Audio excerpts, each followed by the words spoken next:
Karen's voice screeched like a rusted gate, slicing through the quiet dusk. "You're out of here, you filthy squatter," she bellowed, her chins wobbling as she jabbed a manicured finger at me from my own porch. I stood there, boots planted on the creaky boards of my cabin, wondering how someone could be so wrong and so loud about it. Karen, the self-appointed queen of the Lakeside Homeowners Association, had been terrorizing our little community for years. But this was her masterpiece of stupidity. It started 3 months ago when Karen decided my cabina weathered. Cozy thing my grandpa built with his own hands was an eyesore. Never mind that it's been here longer than her gaudy McMansion. She'd waddled down the dirt path daily, her floral moo-moo flapping, muttering about property values and standards. I'm Jake, by the way, a quiet guy who just wants to fish, grill, and keep to myself. But Karen, she saw my solitude as a personal insult. To her, I was a scruffy nobody, a blight on her vision of suburban perfection. The conflict erupted when she slapped an eviction notice on my door. Unapproved structure. It read, signed with her loopy, self-important scrawl. I laughed at first. Nobody owns this land but me. My grandpa didn't just build the cabin. He bought the lot, the dock, and the legal charter that governs this whole lakeside community back in '68. Karen, in her infinite wisdom, didn't bother checking the records. She assumed I was some drifter, not the guy who technically owns the ground she walks on. That evening, she stormed up with her usual entourage, a nervous HOA lackey named Carl, and a clipboard she wielded like a scepter. "You've got 1 week to clear out, or I'm calling the sheriff." She spat, her face redder than the sunset. Carl, a wiry guy who always looked like he was apologizing for existing, shuffled behind her, avoiding eye contact.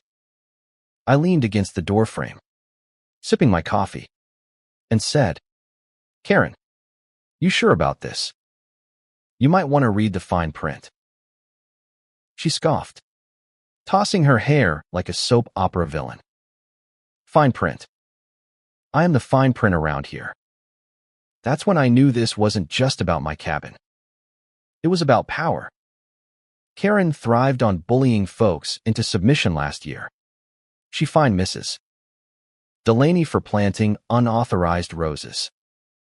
The year before, she got Mr. Thompson's boat towed for improper mooring. Nobody fought back because Karen had a knack for making you feel small. But I wasn't budging. The next day, I dug out Grandpa's old deed box from the attic.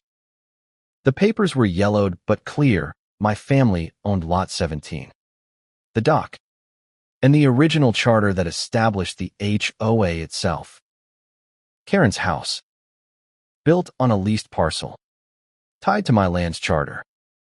The dock she loved to brag about hosting her wine parties on. Mine. The legal framework she used to terrorize everyone. Also mine. I could have told her then. But where's the fun in that? Karen needed a lesson, and I was happy to teach it. Word spread fast. By midweek, neighbors started whispering. Old Mrs. Delaney, who'd been knitting on her porch, gave me a sly nod. "Give her hell, Jake," she muttered. Even Carl, Karen's shadow, looked conflicted when he dropped off another notice. "She's intense," he mumbled, like he was confessing a sin. I just smiled and tucked the notice into my firewood pile. The showdown came at the HOA meeting, held at the community center by the lake. Karen had rallied her troops, mostly bored retirees she'd bullied into compliance. She stood at the podium, her voice dripping with fake sincerity. "This community deserves better than rundown shacks dragging us down," she said, shooting me a smug glance. I sat in the back, my deed box under my chair, waiting. When she opened the floor for comments, I stood up. The room went quiet. Karen, I said, slow and calm. You've been trying to evict me from my own land. She laughed. A sharp, ugly sound. Your land. You're delusional. That's when I opened the box and started passing out copies of the deed, the charter, and a little something extra, a notice of my own. See, I'd spent the week with a lawyer friend, drafting a document that invoked my rights as the charter holder. It was simple but brutal. I was dissolving the current HOA board, effective immediately, and calling for new elections. Oh, and I was revoking the lease on Karen's lot unless she paid back every fine she'd ever collected, starting with Mrs. Delaney's roses. The room erupted. Karen's face went from red to purple, her mouth flapping like a fish out of water. This is fraud, she screamed. I'll sue. Go ahead, I said, tossing the doc's title onto the table. But you might want to find a new place to park your wine glasses first. The crowd gasped. Mrs. Delaney clapped. Carl looked like he wanted to disappear into the floor.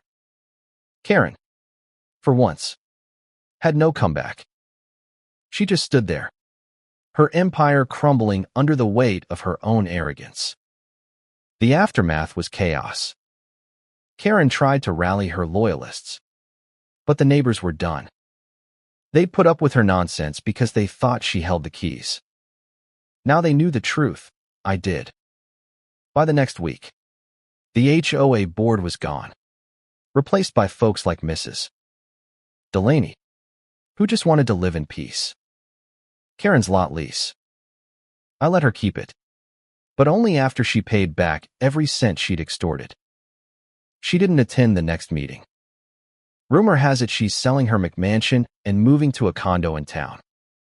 As for me, I'm back to fishing off my dock, the one Karen thought she owned. The lake's quiet now, just the way I like it. Sometimes, I'll see Carl walking by, free from Karen's shadow. He waves, and I wave back. Turns out, even the worst bullies can't outrun their own mistakes. Karma's a funny thing. It doesn't shout like Karen does. It just waits. The end.